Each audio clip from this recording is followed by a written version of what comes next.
Hello my dear student, welcome. कैसे हैं आप सभी लोग।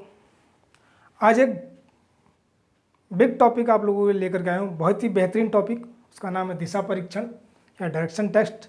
ये टॉपिक जो है उत्तराखंड आर ओ एग्ज़ाम के लिए बहुत ही महत्वपूर्ण टॉपिक निकल करके आता है। ध्यान रहे, मैंने पहले भी आपको अपनी वीडियो में बताया है कि उत्तराखंड आर ओ का एग्ज़ाम जीतने के लिए यह आवश्यक है कि आप जो है रीजनिंग पे अपना पूरा फोकस रखें, क्योंकि देखिए रीजनिंग जो कि वो पार्ट है जो कि डिसाइसिव है। ये 50 मार्क्स का आना है, यानी पूरे पेपर का 1/3। उस वो 1/3 यानी 50 मार्क्स में से 50 लाए जा सकते हैं। ठीक है, कभी कोई कुछ क्वेश्चन जो है बहुत हार्ड लेवल के भी आ जाते हैं, लेकिन जो है 45 तो कहीं नहीं गए। यानी आप 45 की तैयारी कर रहे हैं, मैं तो कहता हूँ 50 की कर रहे हैं, 45 भी आ जाएं तो मैं मानता हूँ कि आप इस मैच को आंख मूंद करके विन कर जाएंगे बस। लेकिन ध्यान रहे कि जो है आप लोगों के अंदर ना तो किसी प्रकार का भय हो, ना ही कोई किसी प्रकार का डर है। टॉपिक शुरू करने से पहले मैं एक बार आप लोगों से कहूँगा कि अभी तक भी अगर आपने लोगों ने इस चैनल को सब्सक्राइब नहीं किया है तो उसे अभी सब्सक्राइब कर लीजिए, जिससे कि आगे आने वाली वीडियोज़ लगातार आप लोगों को मिलती रहे। क्योंकि देखिए जो रीजनिंग है, रीजनिंग डिसाइसिव है, और इसीलिए मैं सबसे पहले रीजनिंग को लेकर के आया हूँ, क्योंकि रीजनिंग को करने में थोड़ा सा समय लगता है, जिससे आपको प्रैक्टिस के लिए टाइम मिल सके। इसीलिए सबसे पहले रीजनिंग करा रहा हूँ। बाकी जीके वगैरह के और सारे पार्ट्स लेकर के आऊँगा, लेकिन उससे पहले सबसे पहले रीजनिंग ही करा देता हूँ, जिससे कि आप उसकी प्रैक्टिस करते रहें। क्योंकि 2 घंटे में 150 क्वेश्चन करने हैं, जिसमें से 50 रीजनिंग के हैं। अगर 50 क्वेश्चन को करने में अगर आपको 1 घंटे लगते हैं तो वो 100 क्वेश्चन 1 घंटे में करने होंगे। तो आपको टाइम मैनेजमेंट भी करना होगा। टाइम मैनेजमेंट की सीखत थी जो है सबसे पहले मैं रीजनिंग का ये टेस्ट लेकर के आया हूँ। और बार बार मैं आपसे कह रहा हूँ, reasoning is the most important part of this exam. अगर आप इस एग्ज़ाम को जीतना चाहते हैं तो रीजनिंग पे ही आपको सारा का सारा फोकस। देखिए वैसे तो सारा का सारा सिलेबस जो है आपको करना ही है, बट रीजनिंग जो है ये समझी जा सकती है, इसको प्रैक्टिस से जो है इसको आगे बढ़ाया जा सकता है। लेकिन जो जीके वगैरह के विषय हैं वो याद किए जा सकते हैं, हालांकि समझने के विषय वो भी हैं, मैं उन्हें भी समझाने का प्रयास करूंगा। जब मैं रीजनिंग भी अगर आप पढ़ेंगे तो उसमें भी जीके की बहुत सारी चीज़ें निकाल करके लेकर के आएंगे। बहुत सारी चीज़ें जो है बातों बातों में ही वो जीके की भी आ जाती हैं। तो कुछ ना कुछ चीज़ों की तैयारी हल्की फुल्की यहाँ भी होती रहती है। ये ध्यान रखें कि सारे विषय एक दूसरे से कनेक्ट हैं। लेकिन मैं एक बार पुनः जो है मैंने जो छात्रों में देखा है, अब तक मेरे को लगभग 22-23 साल हो गए पढ़ाते हुए। इस 22-23 साल के जो है पढ़ाई जाने वाले करियर में जो है मैंने ये देखा है, जो छात्रों का जो आकलन किया है, कि उत्तराखंड के बच्चे जो है मैथ्स और रीजनिंग से बहुत ज़्यादा डरते हैं। क्यों डरते हैं मुझे नहीं पता, लेकिन जबकि मैथ जो है, इस मैथ के बिना तो दुनिया चल ही नहीं सकती है। मैथ आपके जीवन का सबसे महत्वपूर्ण अंग है जो है, क्योंकि इसके बिना जो है आपका जीवन पॉसिबल ही नहीं है।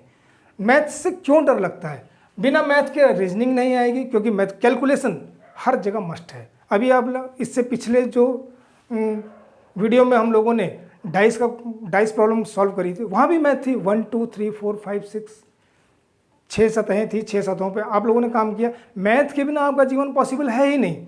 क्यों?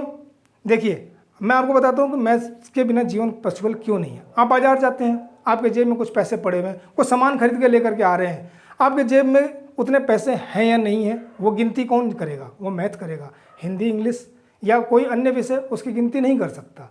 तो इसका मतलब ये है, आपके जेब में अगर मान लीजिए 500 रुपये पड़े हुए हैं और आपने जो है 345 रुपये का कुछ खरीद लिया, बाकी कितने पैसे बचे हुए हैं वो आपको पता है, या फिर दुकानदार आपको कितने लौटाएगा वो आपको पता है। अगर वो कम पैसे देता है तो आप तुरंत कहते हैं कि भाई ये पैसे वापस कीजिए, आपने ज़्यादा पैसे काट लिए हैं। या कभी गलती से उसने ज़्यादा दे दिए तो आप उसे लौटा भी देते हैं। अगर आपके पास ईमानदारी है तो आप लौटाते हैं, अन्यथा जेब में रख के चुपचाप चल लेते हैं। फिर आगे आकर के तब भी खुश हो जाते हैं, अरे यार हमने जो है उससे कुछ ज़्यादा पैसे ले लिए हैं। लेकिन मैथ के बिना पॉसिबल नहीं। अगर आपसे पूछ लिया जाए कि हाउ ओल्ड आर यू, तो आप कहेंगे, कोई कहेगा 25, कोई 35, कोई 22, कोई 21, कोई जो है तमाम प्रकार की चीज़ें हैं जी। आज से 5 साल के बाद आप कितने के हो जाएंगे? हो सकता है कि आज इस एग्ज़ाम के बाद कुछ लोग ओवर एज भी हो जाएं। ओवर एज क्या है? एज भी आप गणित में तो बताएंगे, मैथ जो है वो गणित में बता पाएंगे, यानी मैथ्स में ही मैथ्स के नंबर निकल करके आएंगे। हिंदी या इंग्लिश या विज्ञान या भूगोल में आप उसे नहीं बता सकते। तो मैथ्स से डरने की जरूरत नहीं है मेरे प्यारे बच्चों, डरने की कोई ज़रूरत नहीं है। मैथ्स एक ईजी विषय है। पता नहीं आप लोगों ने उसे क्यों हुआ बना रखा है, आप लोगों को क्यों डर लगता है, मुझे नहीं पता, लेकिन अब आपको डरने की ज़रूरत नहीं है। मैं हूँ तो आप लोगों को डरने की ज़रूरत नहीं है। मैं आज सबसे पहले उस मैथ को ही के डर को समाप्त किए देने की कोशिश करूंगा कि पहले मैथ का डर समाप्त हो जाए। टॉपिक पर आने से पहले मैं यही कोशिश करूंगा कि पहले आपका मैथ का डर समाप्त हो जाए। मैथ क्या चीज़ है? मैथ यानी गणित। गणित क्या है?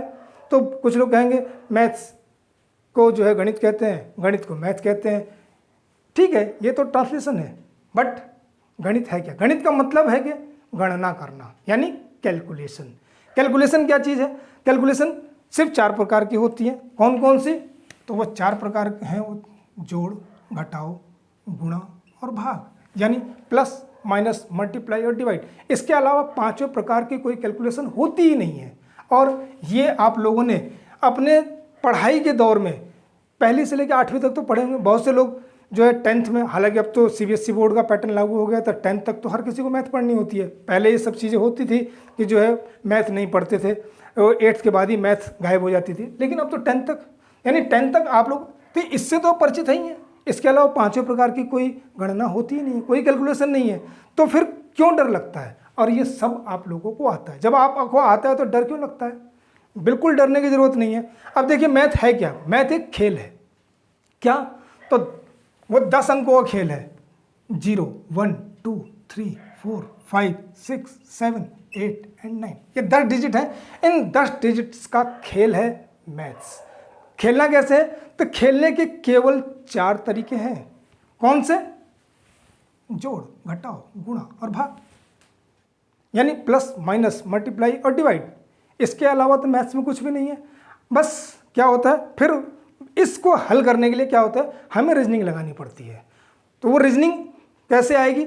बस उसी से शायद संभवतः आप लोगों को डर लगता है। लेकिन आप लोगों को तब भी बहुत सारी चीज़ें पता रहती है कि जो है मैथ्स होती सबको है, लेकिन क्या कहते हैं, डरते हैं। डर अपने आप से आप लोगों ने पैदा कर लिया। ध्यान रखें कि डर के आगे ही जीत है। जो डर गया सो मर गया। और एक कहावत तो ये भी है, मन के हारे हार है, मन के जीते जीत। अगर आपने पहले ही हार मान ली है तो आप कभी भी जीत नहीं सकते हैं। इसलिए जीतने का जज्बा रखिए। आइए मेरे साथ तैयारी कीजिए। मुझे उम्मीद है कि आप लोग अवश्य जो है सफल होंगे और मेरी बातें आप लोगों को समझ में आ भी रहेंगी। अब आते हैं सीधे सीधे टॉपिक पे। हम लोग दिशा परीक्षण की बात करेंगे। तो सभी लोगों को मालूम है कि दिशाएं 4 होती हैं। दिशा जो है वो भौगोलिक आधार पर निर्धारित है। वो पृथ्वी की गति के आधार पर ही जो है पूरब में ही होता है, पश्चिम में ही होता है। जहाँ जहाँ जो दिशाएं हो फिक्स हैं, वो कभी भी हिलती डुलती नहीं है। लेकिन एग्जामिनेशन हॉल में दिशाएं बदली हुई होती हैं। कैसे? तो आपको पता ही नहीं, क्योंकि आप तमाम रास्तों से मुड़ करके जाते हैं और वहाँ पहुँच जाते हैं, तो आपको यही दिशा का ज्ञान नहीं रहता। लेकिन आपको उस दिशा के ज्ञान की ज़रूरत है भी नहीं, क्योंकि एग्जामिनेशन में जो क्वेश्चन को सॉल्व करने के लिए जो दिशा होनी चाहिए वो आपके पेपर पे होती है। पेपर पे जो है किस तरीके से, तो जो है हम लोग क्या करते हैं, एक प्लस का निशान बना लेते हैं और दिशाएं इसी पर निर्धारित हो जाती हैं। जो है इस कॉपी पे जो आपका दाएं हाथ है उधर पूर्व होता है, यानी ईस्ट। आपके बाएं हाथ पे पश्चिम होता है, यानी वेस्ट। आपके पेट वाले हिस्से की तरफ जो है वो हिस्सा जो है हमेशा दक्षिण होता है, यानी साउथ। कॉपी का जो ऊपरी हिस्सा है वह है आपका नॉर्थ या उत्तर। देखिए, अगर मैं कह दूं कि आपकी सीट यही है, आपके पास ये कॉपी है, तो इस कॉपी में जो है आपके लिए जो है ये पूर्व है, ये पश्चिम है, ये उत्तर है, ये दक्षिण है। अगर ये कॉपी ऐसे है तो अब ये उत्तर है, ये दक्षिण है, ये आपके लिए पूरब है, ये पश्चिम है। मैं इधर से देख रहा हूँ तो मेरे लिए इधर पूरब है, यानी आपके राइट हैंड पे पूरब है और आपके लेफ्ट हैंड पे पश्चिम है। आपके पेट की तरफ जो है वह दक्षिण है और ऊपर वाली साइड जो है वो उत्तर कहलाती है। ये 4 दिशाएं होने के पश्चात जो है, यह ध्यान रखें कि जो 4 दिशाएं और होती हैं, इसी 4 दिशाओं से मिल करके जो है नॉर्थ, ईस्ट, वेस्ट और साउथ मिला करके बन जाता है न्यूज। न्यूज शब्द कैसे बना? तो न्यूज इन्हीं दिशाओं से, 4 दिशाओं से मिलकर के न्यूज बना, अर्थात चारों दिशाओं की खबरें, यानी पूरे विश्व भर में, यानी पृथ्वी पर जो कुछ भी घटित हो रहा है वह पूर्व पश्चिम उत्तर दक्षिण, यानी चारों तरफ से जो है वो न्यूज बन करके आती है, इसीलिए उसे न्यूज कहते हैं। चलिए इसके आगे बढ़ते हैं। ये 4 दिशाएं तो ये मुख्य दिशाएं हैं, और इन मुख्य दिशाओं के बीच में भी 4 दिशाएं और होती हैं। 4 दिशाएं कौन कौन सी? तो इन दोनों के बीच में एक यहाँ पर एक दिशा हो गई, एक दिशा इन दोनों के बीच में भी हो गई। उत्तर और पूरब के बीच में, उत्तर पूरब, हम इसे नॉर्थ ईस्ट कह सकते हैं, हम इसे ईस्ट नॉर्थ भी कह सकते हैं। इसमें कहीं कंफ्यूजन आपके मन में नहीं होना चाहिए। पूरब और दक्षिण के बीच में जो है दक्षिण पूरब, साउथ ईस्ट, या फिर आप इसे ईस्ट साउथ भी कह सकते हैं। दक्षिण और पश्चिम के बीच में दक्षिण पश्चिम, या फिर इसे साउथ वेस्ट भी आप कह सकते हैं, या वेस्ट साउथ भी, पश्चिम दक्षिण भी कह सकते हैं। बोलने में किसी प्रकार का कोई फर्क नहीं आता। अब आ जाइए, यह आ गया आपका, हो गया उत्तर पश्चिम। जिधर से आपको पढ़ने में बोलने में सुविधा होती है वैसे पढ़ें, यानी नॉर्थ वेस्ट। इस प्रकार से कुल मिलाकर के जो है 8 दिशाएं हो जाती हैं। इन्हीं 8 दिशाओं से रिलेटेड आपसे पेपरों में प्रश्न पूछे जाते हैं। लेकिन अगर जो हिंदू फिलॉसफी होती है, हिंदू फिलॉसफी कहूँगा कि जो मैं दर्शन है, हिंदू दर्शन में जो है दिशाएं 10 होती हैं। इन 8 दिशाओं के अतिरिक्त एक ऊपर वाली से हम लोग आकाश वाली दिशा कहते हैं, और एक नीचे वाली अर्थात पाताल वाली दिशा भी कहते हैं। इन दिशाओं के देखिए ये 4 दिशाएं, उत्तर पूरब दक्षिण और पश्चिम के अलावा जो ये 4 दिशाएं हैं, इनको तो ये कहते ही हैं। इसके अलावा इनके संस्कृत के यानी वैदिक नाम भी हैं। अब क्या नाम है तो इनको भी यहीं पे नोट कर लेते हैं, वह आपके हिंदी के विषय में भी काम आएंगे। ध्यान रहे, पूरब और दक्षिण के बीच में जो साउथ ईस्ट का फेस है, इसे हम लोग कहते हैं आग्नेय। क्या कहते हैं? आग्नेय। इसी जब आप लोग ने देखा होगा, जब जो लोग ज्योतिष या फिर जो आपके जो घर का नक्शा बनाते हैं, तो एक वो बोलते हैं ना वास्तु में जो है दक्षिण पूर्व की ओर ही किचन रखी जाती है। आग्नेय यानी जहाँ अग्नि का मतलब किचन मतलब वैसे तो रसोई होती है, किचन तो एक अलग चीज़ हो गई। तो आग्नेय कोण, आग्नेय के ठीक अपोजिट ये है वायु यानी वायव्य। क्या हो गया? वायव्य। ये आपके वैदिक नाम है इसके। ठीक। उत्तर और पूरब के बीच को बोलते हैं ईशान। क्या बोलते हैं? ईशान। ईशान के ठीक अपोजिट वाला जो है वो होता है नैऋत्य।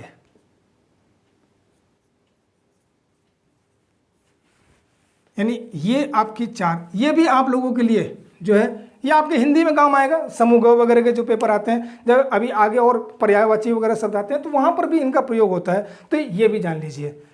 इस तरीके से ये 4 दिशाएं हो गई। 4 दिशाएं, फिर उनकी 4 और पार्ट हो गए, 8 दिशाएं हो गई। या 8 दिशाओं को जो है अब देखिए यहाँ पर कैलकुलेटिव यानी फिर मैथ्स निकल करके आती है। एक अगर हम इस देखिए थोड़ी देर के लिए अगर ये मिटा दूँ तो ये वाला जो है ये एक समकोण यानी राइट एंगल ट्राइंगल दिखाई देता है। राइट एंगल ट्राइंगल 90 डिग्री का होता है। ये हमने इसका हाफ कर दिया, तो दिस इज द 45 और दिस इज द 45। यानी इसी तरीके से ये भी 45 है, ये भी 45 है, ये भी 45 है, ये 45 है, ये भी 45 डिग्री है और ये भी 45 डिग्री है।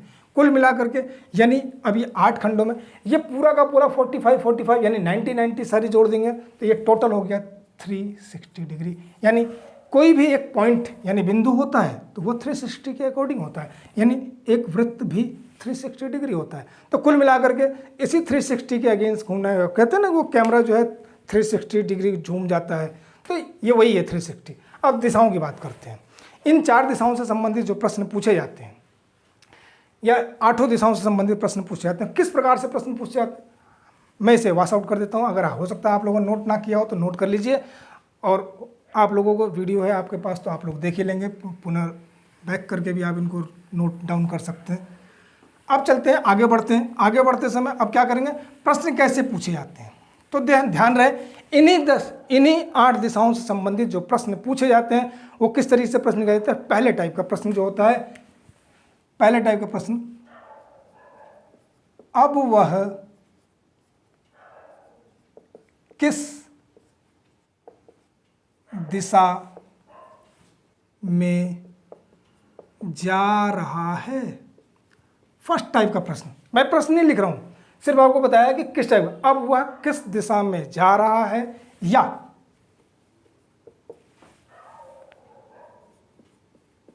उसका मुंह किस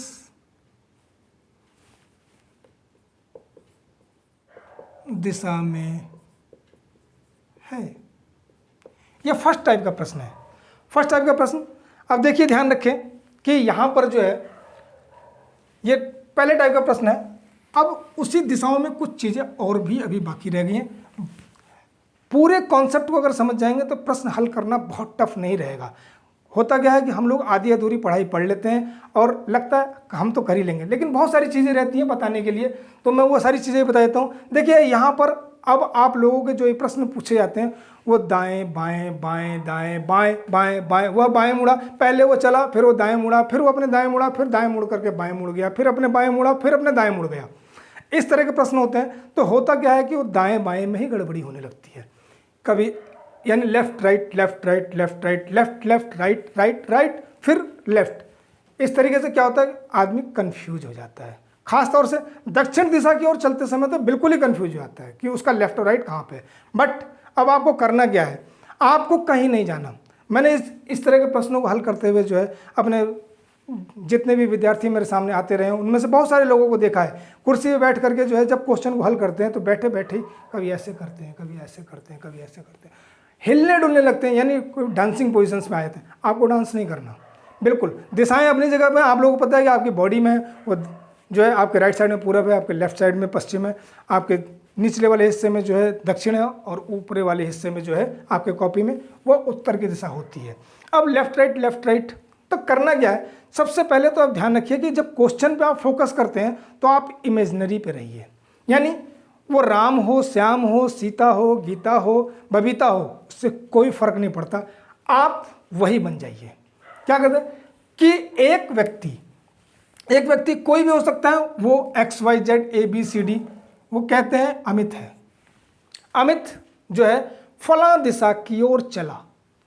दिशाएं आपको पता है कि किधर किधर होती हैं, तो इधर पूरब, इधर पश्चिम, इधर उत्तर है, यानी पहले रीडायरेक्ट उसी दिशा से चलना शुरू होते हैं। अगर उसने कुछ कह भी दिया कि नहीं जी, तो आप पहले ही क्या करिए, ये प्लस का निशान तैयार कर लीजिए। बिल्कुल क्लियर है, आपके क्वेश्चन में गलती नहीं होनी चाहिए। देखिए गलती हुई, कभी कभी होता है क्या कि आदमी ओवर स्मार्ट बनने के चक्कर में अरे ये तो हम ऐसे ही कर लेंगे, ऐसे नहीं करना चाहिए। आप उसे पूरा करो कि 1 नंबर आप लोगों को हजारों लोगों से पीछे कर सकता है, वो 1 नंबर या आधा नंबर आपके सिलेक्शन को रोक भी सकता है। तो अब करना क्या है, उसने कहा कि वह पूरब की ओर चलना शुरू करता है और उत्तर की ओर, पश्चिम की ओर। आप इस पे इमेजिनरी कीजिए कि मैं ही इस पे चल रहा हूं, सिर्फ इमेजिन करना है आपको। आप चले, उसने कहा कि वो पूरब की ओर चलता है, तो आपने इमेजिन किया, फिर वो अपने दाएं मुड़ा, फिर जो है वो अपने फिर दाएं मुड़ गया, फिर अपने दाएं मुड़ा, फिर अपने बाएं मुड़ा, फिर जो है वो अपने दाएं मुड़ गया, फिर बाएं मुड़ करके फिर दाएं मुड़ गया। इस तरीके से जो है आप चल, देखो दायां बायां आपका अपना है, आपको चलना इसी पे है। आप खुद महसूस करें। देखिए जब पढ़ाई महसूस करने से होती है, दिमाग लगाएंगे तो आप कभी नहीं पढ़ पाएंगे। पढ़ाई दिल से कीजिए, दिल से। प्यार जैसे दिल से करते हैं ना, दिमाग नहीं लगाना, दिमाग लगाएंगे तो कभी प्यार हो ही नहीं सकता। तो पढ़ाई से प्यार करें, यानी दिल लगाएं, आपको दिमाग नहीं लगाना है। अब क्या करना है, अब आगे चलते हुए एक आदमी यहाँ से चला था, इतना घूमा और घूम करके अब वो यहाँ पहुँच गया। अभी इसका मुंह किधर की तरफ है, इधर की ओर है। तो पहले प्रश्न का आंसर निकल करके क्या आएगा कि अब वो किस पहले टाइप का प्रश्न था कि अब वह किस दिशा में जा रहा है, या फिर उसका मुंह किस दिशा में है। तो किस दिशा में उसका मुंह है, देखिए वो है चाहे कहीं पर भी, है चाहे कहीं पर भी, तो उसका मुंह किधर की ओर है, देखो इधर ऊपर की ओर है, तो वो उसका मुंह वो उत्तर की ओर जा रहा है या उसका मुंह उत्तर की ओर है। अगर यही फिर से वो लेफ्ट टर्न कर गया, लेफ्ट टर्न करने के बाद अब वो किधर है, वो पश्चिम की ओर जा रहा है, या फिर वो जो है वो पश्चिम की ओर उसका मुंह है। पहले टाइप का प्रश्न यही होता है। क्लियर है इतनी बात? बिल्कुल। अब हम आ जाते हैं इसी प्रश्न को, अब दूसरे टाइप का प्रश्न। दूसरे टाइप का प्रश्न क्या होता है,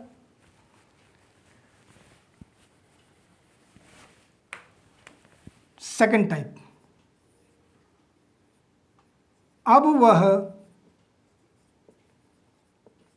किस दिशा में है? अब वह किस दिशा में है, यानी स्टार्टिंग पॉइंट से ये फिनिशिंग पॉइंट हो गया, स्टार्टिंग यानी आरंभिक बिंदु और अंतिम बिंदु। इन आपने फिगर तैनात कर दी। फिगर चलने के बाद जो है अब उन्होंने कहा कि अब वह किस दिशा में है। ठीक है, यहां से तो उत्तर में दिखाई दे रहा है, लेकिन यह उत्तर में नहीं है। क्यों? अगर देखिए ये हमारा जो दिशा सूचक यंत्र था, ये प्लस वाला निशान, उस प्लस वाले निशान में अगर वह इस वाले पे पॉइंट पे कहीं पे भी होता, इस लाइन पे, तो वह पूरब में था। इस पे होता तो वह दक्षिण में था। इस वाले पे होता तो पश्चिम में था। इस पे होता तो वह उत्तर में था। लेकिन अभी ना तो वो उत्तर में है ना वो पूरब में है। कहाँ पे है? उत्तर और पूरब के बीच में है, अर्थात वो उत्तर पूरब में है। अब देखिए उत्तर पूरब कितना है, तो यहाँ से लेकर के यहाँ तक इन दोनों रेखाओं के बीच में, यानी इन दोनों लाइंस के बीच में जहाँ पर भी है, वो यहाँ पर होता तो भी उत्तर पूरब था, यहाँ भी था, यहाँ भी था, यहाँ भी था, यहाँ भी था, यहाँ भी था, वो सब उत्तर पूरब है। ऐसे ही अगर वो यहाँ कहीं होता तो दक्षिण पूरब हो जाता, यहाँ होता तो दक्षिण पश्चिम हो जाता, यहाँ होता तो उत्तर पश्चिम हो जाता। यानी कुल मिलाकर के जो है इस तरीके से प्रश्न को हल किया जाता है। यह था दूसरे टाइप का प्रश्न। क्लियर है? अब इसमें किस तरह से प्रश्न पूछा था कि मोहन अपने घर से चला। मैं इसे साफ कर देता हूं फिर से। एक प्रश्न को कैसे करते हैं,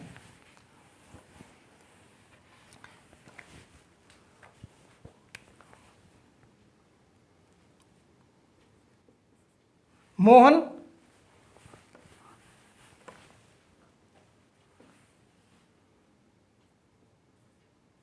अरे यार सॉरी, मोहन को क्या कर लिया आपने, स्टार्टिंग बिंदु बना दी। मोहन जो है पहले उत्तर की ओर चला, लो जी उत्तर की ओर चला। यहाँ पे हो सकता है कि कुछ न्यूमरिक वैल्यू भी दे दी कि वह जो है कैसे कैसे गया, कैसे कैसे गया। तो ध्यान रहे कि जब वह किस दिशा में है का प्रश्न कर रहा है, तो इसका मतलब यह है कि वो उसके अंदर दूरी भी अवश्य देगा। वह 20 मीटर चला, फिर अपने दाएं मुड़ गया और फिर 25 मीटर चला, फिर अपने बाएं मुड़ा 15 मीटर चला, फिर अपने बाएं चला और 15 मीटर फिर चला। उसके बाद वह दाएं चला और 10 मीटर चला और यहां पहुंच गया। ठीक, यानी this is the starting point, this is the finishing point. अब प्रश्न यहां से दो प्रकार से बनते हैं, यानी वही घर से निकला, यह घर था इसका, और this is the school. Metre हो, किलोमीटर हो, इसकी न्यूमरिक वैल्यू कुछ भी हो सकती है। तो प्रश्न पूछेगा घर से स्कूल किस दिशा में है, घर से स्कूल किस दिशा में है। तो घर से स्कूल किस दिशा में है, तो क्या करेंगे, इसका आंसर, सटीक आंसर लाने के लिए फिर वही अपना प्लस का निशान, दिशा सूचक यंत्र, इसे दिशा सूचक यंत्र ही मान के चलिए। अब कहाँ है वो, इसकी पोजीशन कहाँ पे है, तो वो उत्तर पूरब में है। क्लियर है? यहाँ पर ना तो उत्तर में है ना पूरब में है, इन दोनों के बीच में है। ये तो हुआ एक टाइप का। अगर इसी प्रश्न को, ये मोहन जो है पहले 20 मीटर चला, फिर अपने दाएं मुड़ा 25 मीटर चला, फिर 15 मीटर चला, फिर जो है बाएं मुड़ के 15 मीटर चला, फिर बाएं मुड़ करके 10 मीटर चला और वो अपने स्कूल पहुंच गया। अब प्रश्न पूछ लिया जाए कि स्कूल से घर किस दिशा में है, तो जहां पूछा जाएगा दिशा सूचक यंत्र वहीं बनाया जाएगा। तो यहाँ से स्कूल यहाँ से घर किस दिशा में है, तो ये हो गया दक्षिण और ये हो गया पश्चिम, यानी दक्षिण पश्चिम दिशा में उसका घर है। स्कूल से उसका घर दक्षिण, इस तरीके से। यानी प्रश्न देखिए, प्रश्न को करते समय बिल्कुल पूरी होशियारी बरत कर रखिए कि प्रश्न पूछा कहाँ से जा रहा है। क्लियर है? जहां से पूछा जा रहा है अपना दिशा सूचक यंत्र वहीं पर बनाते हैं। क्लियर है? ओके, चलिए इसके बाद जो है अब तीसरा क्वेश्चन, तीसरे टाइप का, थर्ड टाइप का जो क्वेश्चन है वो किस प्रकार का पूछा जाता है? तो वो पूछा जाता है कि यहां दूरी दी हुई होती है,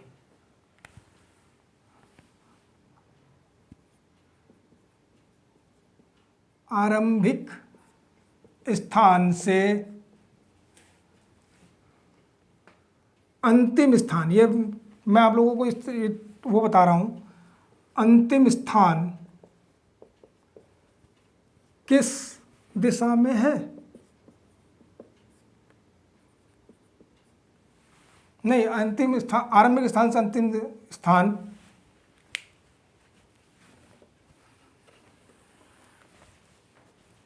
कितनी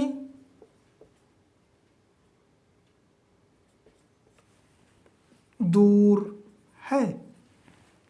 क्लियर? यानी अब उसने पूछ ली दूरी वाले जब प्रश्न जब करके आते हैं तो ध्यान रहे कि जब प्रश्न पर के लिए जब ये चित्र हम लोग ड्रॉ करते हैं तो वो थोड़ा सा अनुपातिक भी होना चाहिए। यानी जो है एक व्यक्ति, यानी वो सीमा हो सकती है, संध्या हो सकती है, शाम हो सकता है, कुछ भी हो, वो अपने घर से उत्तर की ओर 30 मीटर चला, फिर वो अपने बाएं मुड़ गया। तो बाएं आप चलते चलते गए, बाएं किधर होगा, इधर होगा, तो आप इधर मुड़ गए, बाएं मुड़ करके 15 मीटर चला। तो 15 मीटर वाली कभी कभी होता है कि जगह हो गई तो 15 मीटर तो इतनी हो गई, 30 मीटर इतनी हो गई। तो थोड़ा सा जो है फोटो बनाते समय ये अभ्यास से आती है कि इस तरह की जो है आप कह सकते हैं कि जाहिलाना हरकत ना करें आप लोग। तो 15 मीटर चला, फिर वो अपने दाएं मुड़ गया और 10 मीटर चला, फिर अपने बाएं मुड़ करके 15 मीटर, दाएं मुड़ करके 15 मीटर चला और जो है यहाँ पहुँच गया। क्लियर है? तो यहाँ पहुँचा और ये था मार्केट पहुँच गया। तो घर से मार्केट कितनी दूर है? प्रश्न देखो यहाँ पूछा, घर से मार्केट कितनी दूर है। अब यहाँ पर जो है एक मनस्थिति बनी रहती है कि किस प्रकार से इसका आंसर दिया जाए। वह 30 मीटर चला, फिर यहाँ पर 15 मीटर चला, तो 30 और 15 45, 45 10 55, 55 और 15 70, यानी 70 मीटर दूर है। एक आंसर दिए भी हो सकता है, बट ये आंसर नहीं है। बिल्कुल डायरेक्ट दूरी जो पूछी जाती है सिर्फ वही के प्रश्न किए जाते हैं। डायरेक्ट दूरी यानी सीधे सीधे जो फोटो ड्रॉ होगी तो वो यहाँ आ गया, तो हमने ये बाद में ये, तो ये भी 10 है, 30 ये है और 10 ये, यानी कुल मिलाकर के वो 40 मीटर चला। वो 70 मीटर है, उसने कुल कितनी दूरी तय करी? तो 70 मीटर की दूरी तय करी, बट घर से मार्केट सिर्फ 40 मीटर या किलोमीटर, कुछ भी कह सकते हैं, उतनी ही दूर है। अब यहाँ से कुछ और चीज़ें थोड़ा सा और इसे करते हैं। अब यहाँ पे गणित के फार्मूले लगने भी शुरू हो जाते हैं। गणित के फार्मूले कौन से निकल करके आते हैं? तो जनरली तौर पे जो है दिशा परीक्षण में जो पाइथागोरस जो थ्योरम होती है, पाइथागोरस थ्योरम यानी पाइथागोरस प्रमेय जो है उसका प्रयोग इसमें निकल करके आता है। वो किस तरीके से? तो इसी प्रश्न को थोड़ा और आगे लेकर के जाता हूँ। ठीक, वो यहाँ से चला, इधर चला और अब वो यहाँ पर आ गया,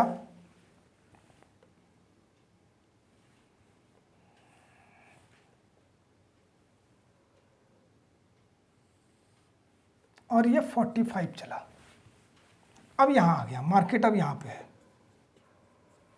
ठीक, मार्केट यहाँ पे है। यानी फिर पूछा जाए मार्केट से घर कितनी दूर है या घर से मार्केट कितनी दूर है, तो आपको ये दूरी नहीं जोड़नी है। क्या करना है? अब सीधे सीधे ये दूरी निकालनी है आपको। कुछ लोग क्या करते हैं, वो यहाँ खड़े होकर देखते हैं, उन्होंने कहा वो यहाँ आया और यहाँ से इतनी दूरी पर है, तो उन्होंने कहा जी यहाँ से इतनी दूरी कितनी बन रही है? 30 बन रही है, क्योंकि यहाँ तक तो 15 है। अगर मैं इसे हल्का से यहाँ ड्रॉ कर लूँ तो ये 15 है, ये कुल मिला के 45 है, 30 है, तो कोई आंसर देगा, कहेगा 30 मीटर किलोमीटर। कोई कहेगा वो यहाँ आ जाएगा, वो अपनी पोजीशन यहाँ बना लेगा अपने आप ही। यहाँ से कितना हो गया? तो 30 और 10 ये 40 हो गया। तो 40 मीटर या किलोमीटर भी कह सकता है, बट आपको दूरी निकालनी है, ये दूरी निकालनी है। तो यानी अब देखिए यहाँ से एक समकोण त्रिभुज बनता हुआ नजर आ रहा है 90 डिग्री का एंगल। तो समकोण त्रिभुज में इस वाली भुजा को कर्ण या हाइपोटेनस कहते हैं। एक इनमें से जो दो भुजाएं बची हैं इनमें से एक लंब है जिसे परपेंडिकुलर, और एक आधार यानी बेस, यानी कुल मिलाकर के जो है कर्ण का स्क्वायर इज इक्वल टू आधार का स्क्वायर प्लस लंब का स्क्वायर, यही प्रश्न होता है। अब एक हमें निकालनी है कर्ण। कर्ण यहाँ से हटा, स्क्वायर हटा और यहाँ पर अंडर रूट लग गया। कुल मिलाकर के अब कैलकुलेशन क्या हो जाएगी, हमें कर्ण निकालना है। आधार कितना है, इनमें से एक यहाँ से यहाँ तक कितना है, दिस इज द 40, और एक इधर से यहाँ तक कितना है 30, यानी 30 का स्क्वायर प्लस 40 का स्क्वायर। अब आप कैलकुलेशन, अब यहाँ पे कैलकुलेशन पहाड़े पढ़ने की जरूरत है। 30 का square 900 plus 1600 is equal to root में 2500। 2500 का मतलब हो गया 25 इंटू 100, 25 का रूट होता है 5 इंटू 10 यानी 50 मीटर। देखो अब मैथ्स भी निकलनी शुरू हो गई। अब यहाँ आ गई मैथ, यही लोगों को डर है। डरने की जरूरत नहीं है। कैलकुलेशन भाई गुणा भाग तो करनी आनी चाहिए, अगर वो नहीं आती है तो फिर तो ऊपर वाला ही आप लोगों का मालिक है, बाकी इसमें कोई कुछ नहीं कर सकता। लेकिन हाँ, बस मैंने फिर वही बात कही थी, मन के हार है हार है, मन के जीती जीत। अगर नहीं आ रही, आती तो है, आप उसे कैलकुलेट कीजिए। ठीक है, शुरू में अभी आप लोग करेंगे, थोड़ा सा स्लो होगा, लेकिन वो प्रैक्टिस में जब आ जाएगा तो सारी चीज़ें, भाई मैं भी तो कर ही रहा हूँ, मुझे भी याद है। मैं रोज़ नहीं पढ़ता आप लोगों की तरह, आप लोग तो रोज़ पढ़ रहे हैं। कुछ लोग तो इनमें से, आप लोगों में से जो है कोई 5 साल से पढ़ रहा है, कोई 2 साल से तैयारी कर रहा है, कोई 3 साल से तैयारी कर रहा है, किसी ने 6 महीने से तैयारी कर रहा है, कुछ लोग तो 8-8, 10-10 साल से तैयारी कर रहे हैं और अभी तक उन्हें सफलता नहीं लगी। क्यों? क्योंकि उनकी डायरेक्शन ही ठीक नहीं थी। डायरेक्शन का हम लोग कर ही रहे हैं, डायरेक्शन ही ठीक नहीं है तो कहाँ से रिजल्ट निकलेगा। आप सही दिशा में, रेगुलर नहीं है, ओवर कॉन्फिडेंस हो जाते हैं, अरे ये तो हम कर ही लेंगे, पेपर में आता है, वो भी गलती होगी। ओवर कॉन्फिडेंस में ही क्वेश्चन गलत हो जाते हैं। कभी कभी बहुत आसान प्रश्न भी आपको रास्ते से डगमगा देता है। ठीक, अब कभी कभी बहुत सारे इसी में ये 3 टाइप के, मेनली जो बेसिकली यही 3 टाइप के प्रश्न पूछे जाते हैं। लेकिन कभी कभी होता क्या है कि जो है किसी एक स्थान पर रह करके घूमने के प्रश्न भी आते हैं। जैसे सीमा उत्तर पूर्व की ओर मुंह करके खड़ी है, तो ध्यान रखें कि उत्तर पूर्व का मतलब ये हो गया यहाँ 45 के एंगल पे ही खड़ी है वो। सीमा उत्तर पूर्व की ओर मुंह करके खड़ी है, यानी सीमा यहाँ है। फिर वह जो है क्लॉकवाइज और एंटी क्लॉकवाइज, यानी घड़ी की सुई की दिशा में या घड़ी की विपरीत दिशा में, इस तरह से प्रश्न पूछ ले जाते हैं। तो ध्यान रखें कि जो आपका, अब यहाँ पे फिर वो रीजनिंग निकल के आई, बायां इजिकल टू, यानी लेफ्ट का मतलब हो गया आपका एंटी क्लॉकवाइज।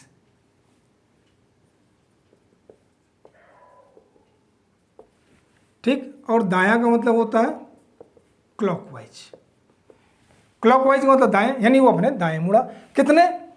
तो वह 180 डिग्री। ध्यान रखें कि जितने भी प्रश्न इस तरह के पूछे जाते हैं वह 45 के मल्टीप्लाइज में ही होते हैं। यानी 45 होगा वो 90 हो सकता है, 135 हो सकता है, 180 हो सकता है, 225 हो सकता है, 270 हो सकता है। इस तरीके से ही प्रश्न पूछे जाते हैं। तो अब यहाँ से कहते हैं कि वो 270 डिग्री मुड़ी। अब 270 डिग्री, अब वो मुड़ी तो यहीं पे है, लेकिन हम क्या करेंगे, हम थोड़ी अपनी गिनती थोड़ी बड़ी कर लेते हैं। तो ये हो गया 45, 45, 90, 135, 180, जस्ट अपोजिट 180 होता है। बिल्कुल क्लियर है। 180 के बाद जो है फिर जो है 90 और, यानी यहाँ आ गई। अब उसका मुंह यहाँ पर है। फिर क्या हुआ, वह एंटी क्लॉकवाइज, उसने कह दिया कि जो 135 डिग्री घूमी, तो यह हो गया 45, 90, 135, अब यहाँ हो गया। अब उसका मुख किस ओर है, तो दक्षिण की ओर। क्लियर, बिल्कुल एकदम निकल के आ रहा है। तो डरने की कोई जरूरत नहीं है, जैसा कहा है वैसे करते हैं। कैलकुलेशन थोड़ी सी पकड़नी जरूरी है। अगर आप लोगों को डर लगता है तो फिर ईश्वरप्पा ही आपके मालिक हैं। यह है आपका दिशा परीक्षण। इस अगर इसमें अगर आप लोगों को अभी भी कोई डाउट अगर रह जाता है तो मुझे आप लोग जो है इसमें जो कमेंट बॉक्स में कमेंट लिख करके प्रश्न पूछिए। वैसे कोशिश कीजिए कि मेरा जो है फ़ोन नंबर जो है वो मैं इसमें लिख देता हूँ 9412025388। ये मेरा व्हाट्सअप नंबर है। इस व्हाट्सअप नंबर पे आप मुझे व्हाट्सअप कीजिए। जो प्रश्न आपसे नहीं हल हो रहे हैं वो आप मेरे से सीधे सीधे पूछिए, मैं डायरेक्ट आपको बताऊंगा। आपके व्हाट्सएप पे उसे सॉल्व करना।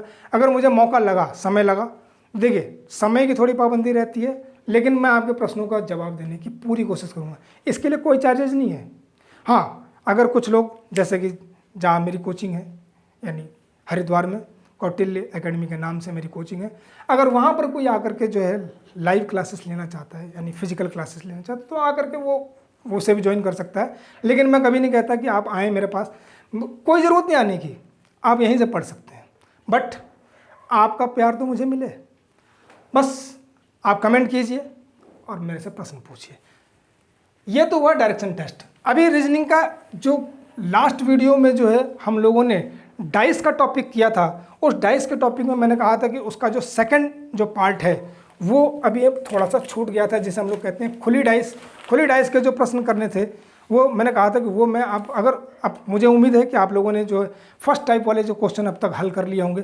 देखिए, अगर हल नहीं किए हैं तो फिर ये सब कुछ बेकार है। देखिए कैसे करेंगे, एक किताब ले लीजिए। मैं किताब का, किसी भी किताब का प्रमोशन नहीं करता कि ये वाली किताब खरीद लीजिए। मैंने बहुत सारे लोगों को देखा है वीडियोस बनाते हुए भी और बहुत सारे कोचिंग सेंटर्स में भी कि ये वाली किताब खरीद लो, वाली किताब। मैं कहता हूँ आपके पास एक रीजनिंग की बुक होनी चाहिए। रीजनिंग की बुक 150 रुपये से लेकर के जो है 1500 रुपये तक मार्केट में मिलती है, यानी 150 से लेकर के 1500 तक। लेकिन आप कोई से बुक ले लीजिए, मैं तो कहता हूँ 100, आपके पास पॉकेट मनी, आपकी पॉकेट अलाउ नहीं करती, आप 150 वाले लीजिए। अरे 20, 30, 40 प्रश्न तो एक चैप्टर के होंगे ही होंगे, बस उतनी प्रैक्टिस करनी है। बाकी तो किताबों में क्वेश्चन की संख्या ज़्यादा हो सकती है, पेज जो है वो किताब मोटी हो सकती है, उससे कोई फर्क नहीं पड़ता। आपके पास एक बुक होनी अनिवार्य है। अगर वो अभी तक आप लोगों ने नहीं ली है तो फिर मैं कुछ नहीं कर सकता, बिल्कुल। लेकिन ये है कि हाँ, आप लोग कीजिए, एक बुक ले लीजिए। बुक अगर है तो जैसे जैसे वीडियो आती चली जाती है आप उसे सीखिए और उसकी प्रैक्टिस कीजिए। बिना प्रैक्टिस के नहीं होगा, ये बिल्कुल क्लियर है। क्योंकि रीजनिंग है ये, आपके लिए टाइम टेकन होता है 2 घंटे, यानी टाइम मैनेजमेंट भी करना है। टाइम मैनेजमेंट के लिए practice will be perfection. Practice करेंगे तो आपको परफेक्शन आएगी, जिससे आप वहाँ पर टाइम कंज्यूमिंग अपनी बचा पाएंगे। और जो है पूरे पेपर को, जनरली तौर पे होता क्या है कि जब प्रैक्टिस में नहीं रहता तो क्या कहते हैं, पेपर बहुत लेंदी था, टाइम बहुत कम था। ये 2 चीज़ें निकल करके आती हैं।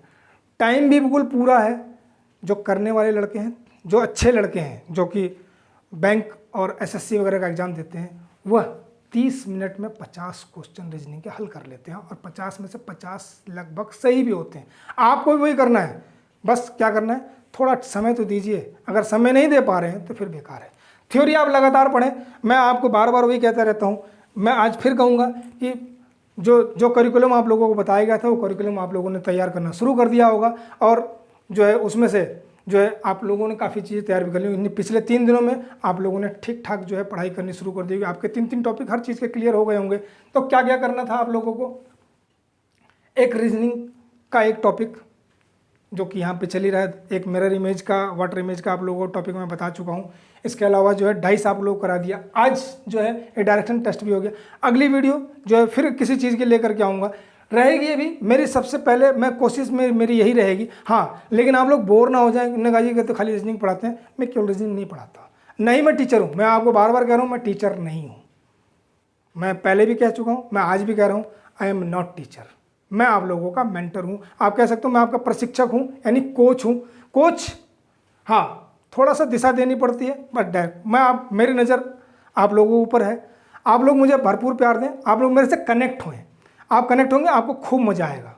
ठीक, देखिए अभी शुरू है, शुरुआती दौर में आप हो सकता है मेरे से कनेक्ट नहीं हो पा रहे होंगे, लेकिन अब कनेक्ट होंगे तो आपको खूब मज़ा आएगा। आपके प्रश्नों का जवाब मैं दूंगा। मैं पूरी कोशिश करूँगा रात को 2 बजे भी अगर आप लोगों को अगर मेरे को उठ करके हेल्प करनी होगी तो मैं हेल्प करूँ, क्योंकि मुझे हेल्प करना बहुत अच्छा लगता है। मुझे बड़ा सुकून मिलता है कि मैं किसी की हेल्प कर पा रहा हूँ। भगवान ने मुझे इस योग्य बनाया है कि मैं किसी की हेल्प कर पाऊँ। और ईश्वर मुझे इस लायक बनाए रखें। ठीक, तो आप लोग अभी भी किताब ले लीजिए, चालू कीजिए।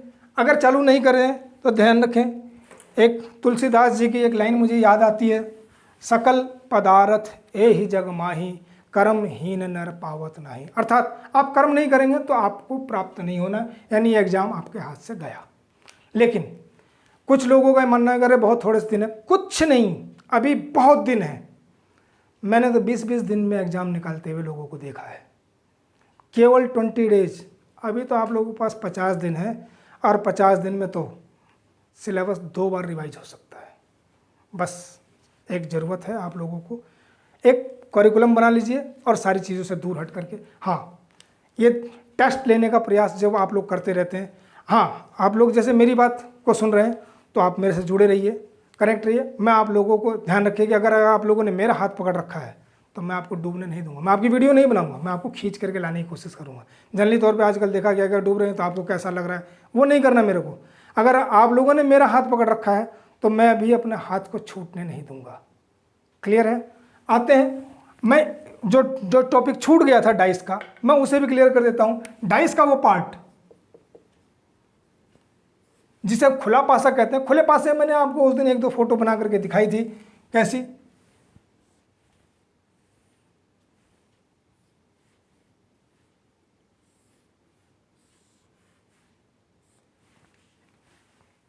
ये पासे के 6 फलक हमने खोल दिए। 6 फलक में मैं कहता हूं 1 2 3 4 5 6 फलक खुल गए। अब इसमें से क्या क्वेश्चन निकल करके आते हैं यह बताता हूं। फोटो कैसे कैसे हो सकती है, वह ऐसी हो सकती है,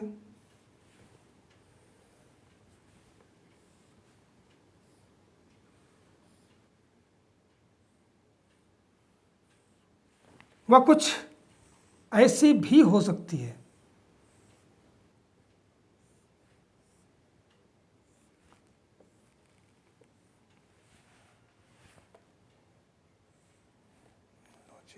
ये हो गया,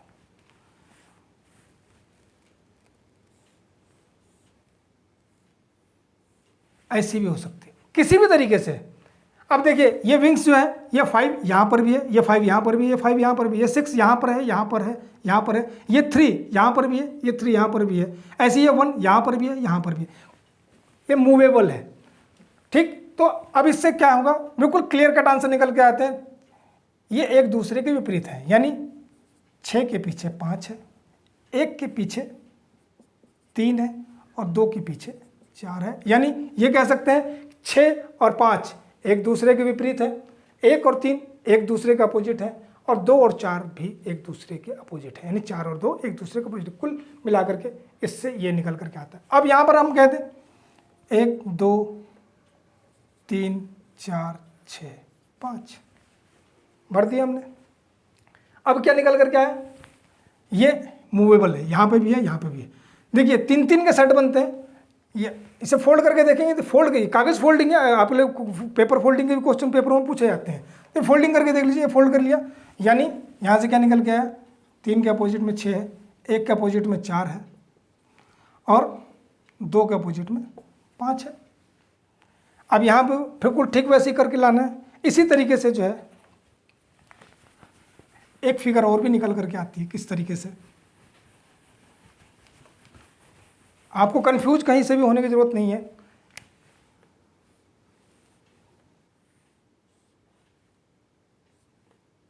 ये हो गया,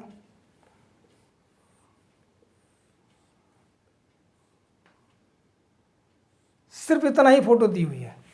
इसमें कह दिया 1 2 3 4 5 6। ठीक, अब क्या होगा, इन दोनों में 1 के पीछे 3 है, 6 के पीछे 4 है, और ये बीच वाले एक दूसरे के पीछे, अर्थात 2 के पीछे 5। क्लियर है, कोई दिक्कत? तो देखिए इसी तरीके से चीज़ें निकल करके आती हैं। अब इसमें एक टाइप का प्रश्न, ये फोटो ऐसी भी हो सकती है, कभी कभी ये जो फोटो है वो इस तरीके से दी हुई होती है, कैसी, तो वो यहाँ से जोड़ देते हैं, ये हो गया, ये हो गया, तो आपको बिल्कुल भी घबराने की जरूरत नहीं है, ना कन्फ्यूज होने की जरूरत है। कन्फ्यूज क्या होना, आप कन्फ्यूज ना होइए, यानी ये 3 अलग है, ये 3 अलग है, जैसे ये पहले बने हुए थे, ये सिर्फ चिपका दिए गए हैं, कोई उसमें वो नहीं है, कोई रॉकेट साइंस नहीं है। अब इसमें एक प्रश्न आता है डाइस खोलने का। अभी तक तो ये खुली हुई डाइस थी और यहाँ से आपने, ये भी इजी था। जब डाइस को खोलते हैं तब थोड़ी सी बात समझ में आती है, क्योंकि प्रश्न कुछ इस प्रकार से दिए हुए होते हैं। मैं आपको वो प्रश्न का एक वो एग्जाम्पल पहले लिख देता हूँ, उस एग्जाम्पल के बाद ही उसे आप सॉल्व कर पाएंगे।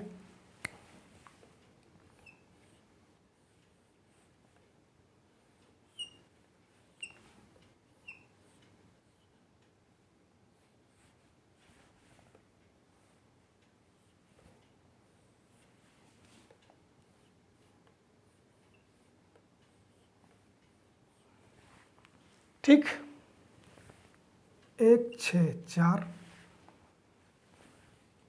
3 4 2 4 3 क्वेश्चन मार्क। इस क्वेश्चन मार्क के स्थान पर क्या आएगा? क्लियर है? अब देखिए क्वेश्चन मार्क के स्थान पर क्या आएगा, तो निकालने के लिए क्या करते हैं, हम डाइस को प्रसारित करते हैं। डाइस, ध्यान रखें कि इस तरह के, ये तो देखो ये भी 3 डाइस हैं, ये 4 डाइस भी हो सकते हैं, 5 डाइस भी हो सकते हैं, और उनमें से किसी एक डाइस पर यहाँ क्वेश्चन मार्क उठा करके खड़ा कर देगा कि क्वेश्चन मार्क आप उठा ले, क्वेश्चन मार्क की जगह पे क्या आएगा। अब करना क्या है कि ये तो 3 है, एक खाली वाला है, इसमें क्वेश्चन मार्क है, इसका आपको कुछ नहीं करना अभी, इन 2 से ही प्रश्न निकल करके आना है। ऐसे ही वो 4 5 या 6 डाइस भी हो सकते हैं, तो ज़रूरत हमें 2 डाइस की है। और डाइस भी कौन से, वो वाले 2 डाइस जिनमें एक नंबर कॉमन हो। इसमें दिया हुआ है एक नंबर कॉमन है, कौन सा नंबर कॉमन है, 4 कॉमन है, इसमें राइट वाले फलक पे है, इसमें लेफ्ट वाले फलक पे है। तो अब इसे खोलते कैसे हैं, इसे खोलने के लिए क्या करेंगे, फिर जो अभी हम लोगों ने थोड़ी देर पहले अभी वो बनाया था, ये हेलीकॉप्टर वाला जो पार्ट, हमने इसे ये बना लेना है।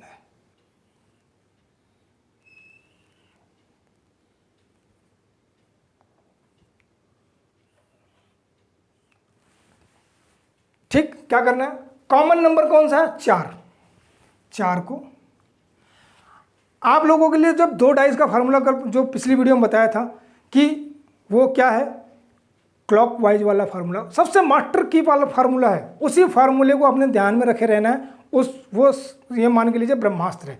अगर जब वो भी लगाने लायक नहीं है तो आपके पास फिर वो वाला है जो रीजनिंग, जहाँ से फर्स्ट रीजनिंग शुरू होती है कि 2 के पीछे क्या होगा, तो 2 के पीछे क्या हो सकता है, पॉसिबल, वो कैन बी पॉसिबल, तो 2 के पीछे क्या हो सकता है, 1 3 4 5 या 6 हो सकते हैं।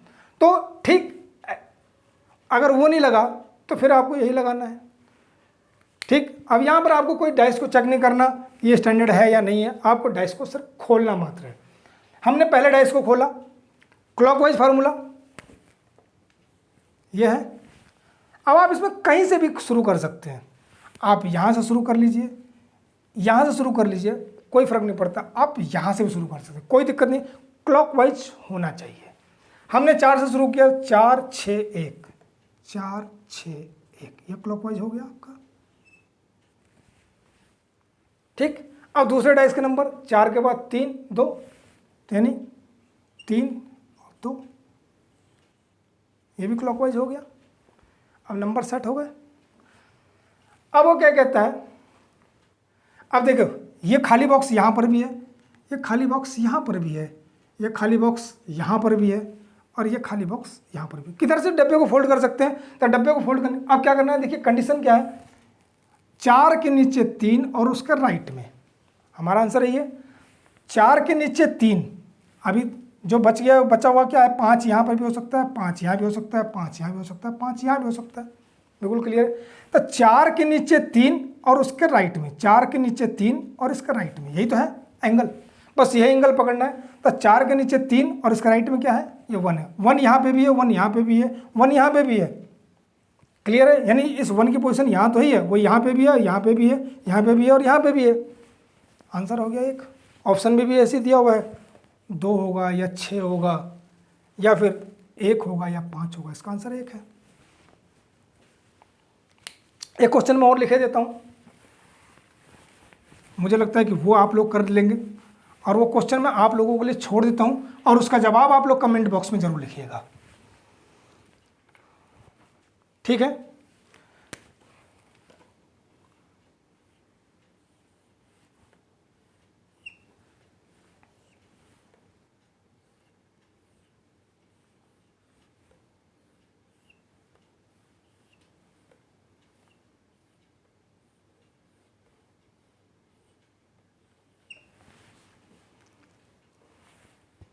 दो, 4, 6, 1, 3,